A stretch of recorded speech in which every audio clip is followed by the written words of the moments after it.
आदिल साहब, बताइएगा कि मुकदमात अब कौन कौन सी कैटेगरीज के हिसाब से बाइफ्रिकेट किए जाएंगे।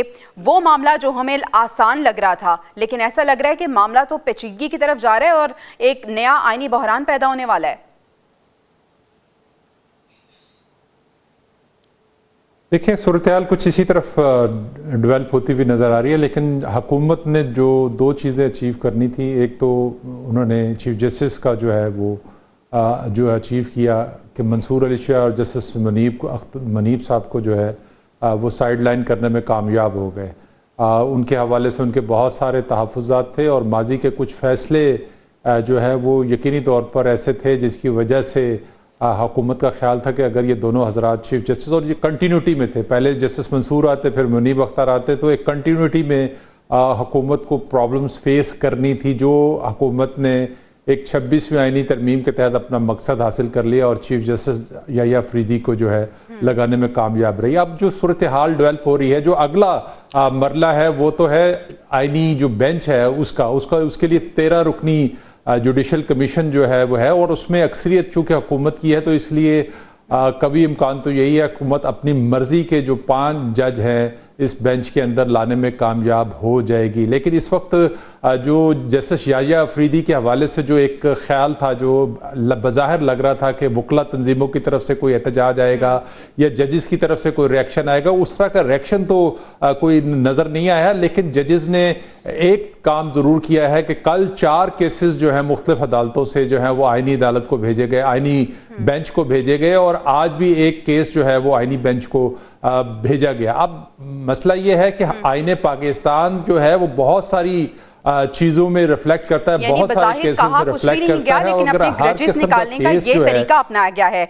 हारिस नवाज साहब, हुकूमत ने तो अपना फैसला सुना दिया, मतलब हुकूमत जो चाह रही थी चीफ जस्टिस मुंतखब हो गए उनकी मर्जी के, लेकिन जस्टिस मंसूर ने काजी फाजीसा साहब को खत लिखा है और वो कह रहे हैं कि तरमीमी ऑर्डिनेंस फुल कोर्ट बैठने तक खुसूसी बेंच का मैं हिस्सा नहीं बनूंगा। एक बार फिर से उन्होंने वाजे कर दिया है। बिल्कुल, आई थिंक ये तो उन्होंने इससे पहले भी बात की थी और अभी भी ये बात कर रहे हैं। और खास तौर पे मैं कहूँगा जस्टिस मंसूर अली शाह को खास तौर पे पीटीआई ने उनको नुकसान किया है। जिस तरीके से जो अक्टूबर में वो जा रहे हैं, हम ये करेंगे वो करेंगे, वो वेरी अपराइट जज थे, खामखा उनको कंट्रोवर्शियल बना के और उनकी ये अपॉइंट में रहने भी दी।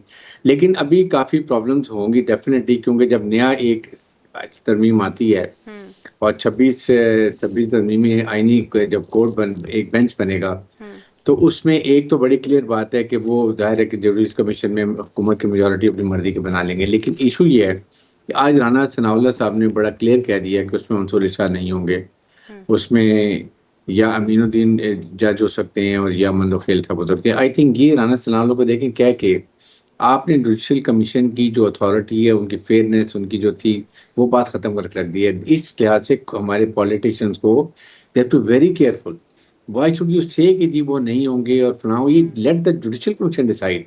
और इसमें आपने उनको खुद ब खुद कंट्रोवर्शियल कर रहे हैं। इन चीज़ों में क्या ख्याल कर रहे हैं जी? सेकंड ये कि इस वक्त अभी it will take about I would say 3 to 5-6 month जहाँ जाके वो ये क्लियर होगा कि कौन सा केस जाएगा आइन में जाएगा, कौन सा नॉर्मल बेंच में जाएगा। ये काफ़ी प्रॉब्लमेटिक हो गया। लेकिन इसके साथ साथ आई विश के इसमें 26वीं तरमीम में आप लोअर कोर्ट्स को भी आप रिहाइश करते कि जी उनके केसेस को कैसे या जजीद का दाद बढ़ाते, उनके ऊपर कदम लगाते हैं। उन्होंने जब ये आएगी प्रॉपर देखिए पता चलेगा तो उसकी भी जरूरत है।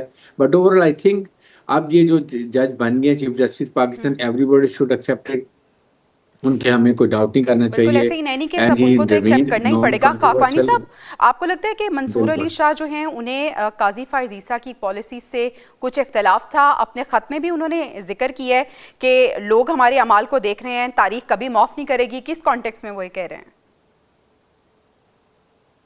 देखिए, मंसूर अली शाह साहब तो अब तो इससे भी ज्यादा लिखे तो वो कम होगा। ज़ाहिर चीफ जस्टिस साहब पाकिस्तान बनने के उम्मीदवार थे, सबसे मौजूद उम्मीदवार थे, सीनियर मोस्ट जज थे, तो वो अब तो वो बाहर ही हो गए हैं। और अब तो ये 3 साल के जाए अफरीदी साहब जो चीफ जस्टिस है, तो उसके बाद भी कोई चांस नहीं मंसूर अली शाह के, मेरे ख्याल है उसके बाद 4-6 महीने ही बचेंगे। तो मंसूर अली शाह साहब अब जानते हैं कि जब पिछली जब कोर्ट एंड प्रोसीजर एक्ट जब तरमीम हुई थी, उस तरमीम के बाद जो 3 रुकनी कमेटी बनी थी जिसमें एक जज जो है चीफ जस्टिस की मर्जी का बनना था, उस पे मंसूर अली शाह साहब को एतराज था। उनका ख्याल था कि चूंकि ये फुल कोर्ट का फैसला है तो ये एक्ट के जरिए खत्म नहीं हो सकता। तो मेरा ख्याल है ये उसी तराजर में खत था।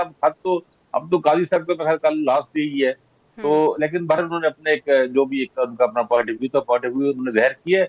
ये जो अभी आपने जो बात की ये मसला बड़ा अहम है, क्योंकि अब इसमें सिर्फ ये जजेस नहीं, वुकला साहबान भी ये पॉइंट उठा रहे हैं, उठाएंगे।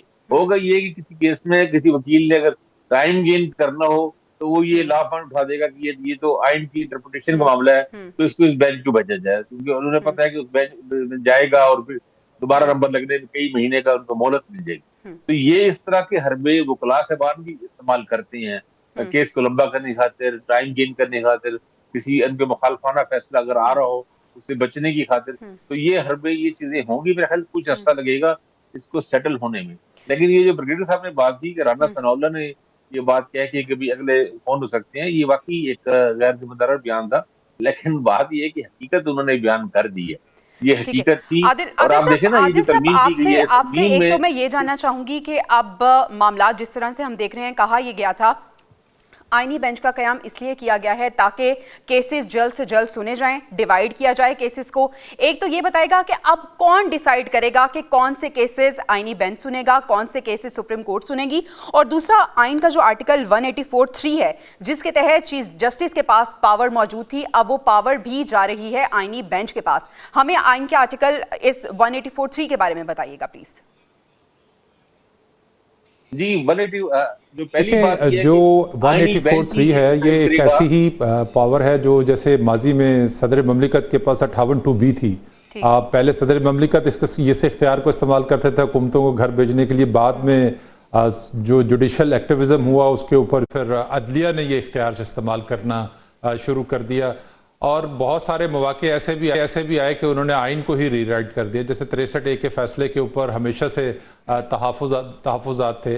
अब सूरत हाल ये है कि जो चीफ जस्टिस ऑफ पाकिस्तान का जो ओहदा है वो ज़्यादातर तो इंतज़ामी मामला ही देख सकेगा, या फौजदारी या इस तरह के मुकदमा जिसमें बराह रास्त जो है आइन के मामला जो हैं वो ना हो।